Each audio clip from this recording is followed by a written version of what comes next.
ডেটের যদি সমাধান না হয়, আর এরকমও বলছে নেতৃবৃন্দ যে দরকার হলে ওখানে কিন্তু কারখানার গেটের বাইরেও শ্রমিকরা অবস্থান নিতে পারে। মানে বিষয়টা এরকম না যে ভেতরে না থাকলে আন্দোলন করা যাবে না, এই হুমকিও তাদেরকে দেওয়া হয়েছে। তো আমার মনে হয় যে আপনারা একটু ভাবেন যে এখন আসলে এই মুহূর্তে আমরা চাইলে কর্মসূচিতে যেতেও পারি, বা 14 তারিখ যে ডেটে বলা হয়েছে সেই ডেটে প্রয়োজনে কারখানার সামনে অবস্থান নিয়ে হোক, একটা প্রেসারে রেখে কর্মসূচি রেখে আমরা কিন্তু তখনও হচ্ছে বৈঠকে বসতে পারি। এরকম একটা দিকে আমরা যাইতে পারি, কিন্তু 3000 টাকাটা আমরা মানতে পারি না। আপনাদের অনুমতি ছাড়াই আমরা এটা বলছি আমরা মানবো না। আপনাদের সাথে রাকিব ইউনিয়নের সেক্রেটারি বলছিল আপনাদের অনুমতি নেওয়ার জন্য, কিন্তু 3000 টাকা আমার মনে হয় না এখানে কেউ কি রাজি ছিলেন। সেই কারণে 3000 টাকা বাড়ায় দিতে, ফলে এই জায়গা থেকে আমরা 14 তারিখে আরেকটা ডেট রাখছি। হিসাব নিয়ে নিলেও এই টাকাটা সবাইকে দেওয়া হবে এক্সট্রা। যারা হিসাব অলরেডি দিচ্ছে তারাও টাকা পাবে, কেউই বঞ্চিত হবে না।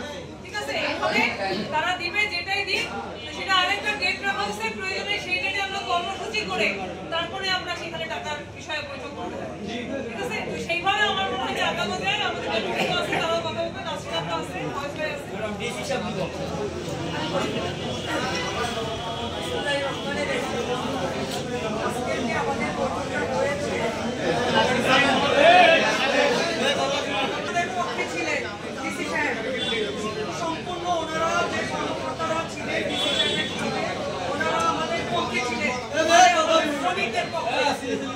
শ্রমিকদের পক্ষে, কিন্তু আমরা সবাই ওনাদের সাথে অনেক বার্গেনিং হয়েছে।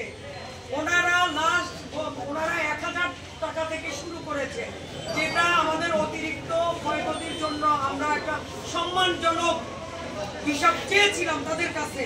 তারা সেখানে মাছের বাজারের মতো একটা হিসাব নিকাশ করেছে।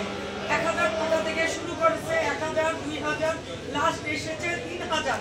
তো সেই 3000-এ আমরা মানি নাই, কারণ আমার ডিসি সাহেবের সম্মান সহ আমাদের কারোই সম্মান রাখে নাই, কারণ আমরা 25 দিন আন্দোলন করে মাত্র 3000 টাকার জন্য।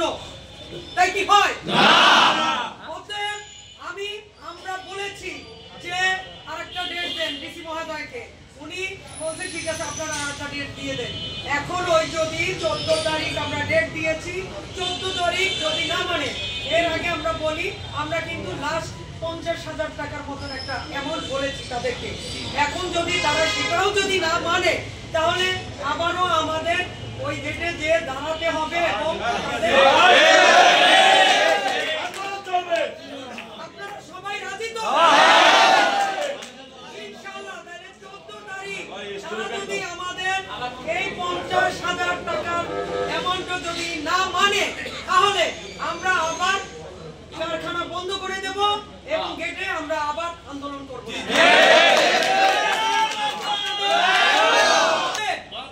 সেদিনকার তাদের ভাবমূর্তি একরকম ছিল, আজকে তাদের কোম্পানি চালু হয়েছে বিধায় তারা তাদের মুভমেন্ট চেঞ্জ হয়ে গেছে।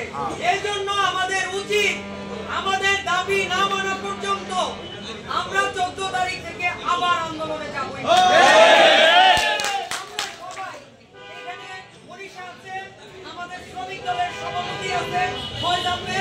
আমরা সবাই 14 তারিখে আমাদের যদি সামান্য দাবিটুকু না মানে, আমরা আবার আন্দোলনে যাব।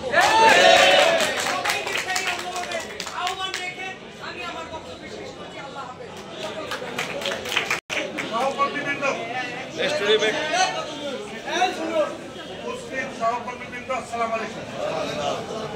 আমরা আপনাদের সার্বিক বিষয়কে নিয়ে আলাপ আলোচনা করেছি, কিন্তু ইতিপূর্বে আপনারা এই আলোচনার বিষয়বস্তু আপনাদের কাছে চলে আসছে।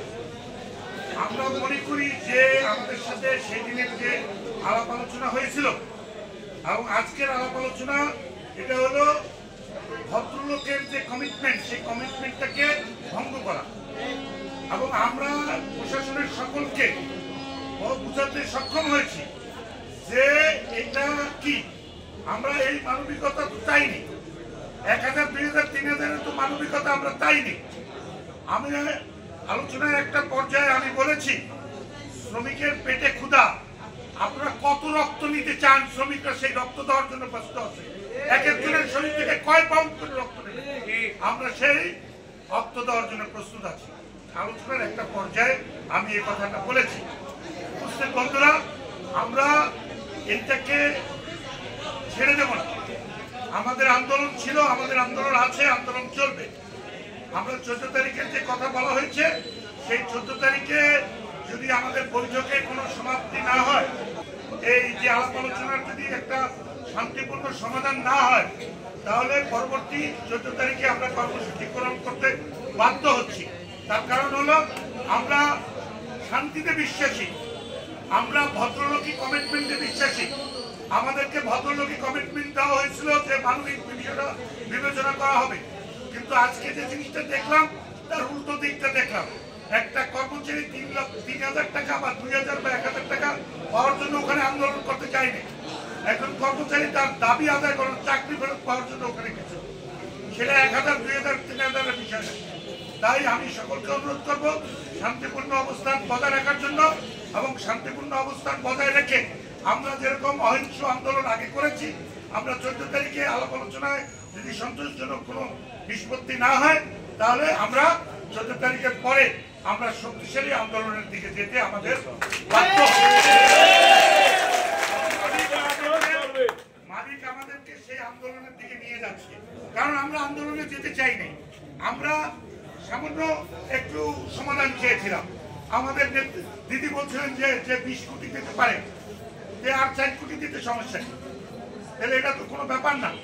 আমরা বলেছিলাম ওখানে যে একটা কর্মচারীকে সর্বনিম্ন 50,000 টাকা দিয়ে দেওয়ার জন্য, কিন্তু তাতেও তারা রাজি হয়নি। সেক্ষেত্রে পরবর্তী আন্দোলন, পরবর্তী তারিখে আলাপ আলোচনা যদি কোনো ভালো রেজাল্ট না আসে, তাহলে আমরা পরবর্তী সময় আন্দোলনের কর্মসূচি ঘোষণার মাধ্যমেই আমাদের দাবি আদায় করতে চেষ্টা করব।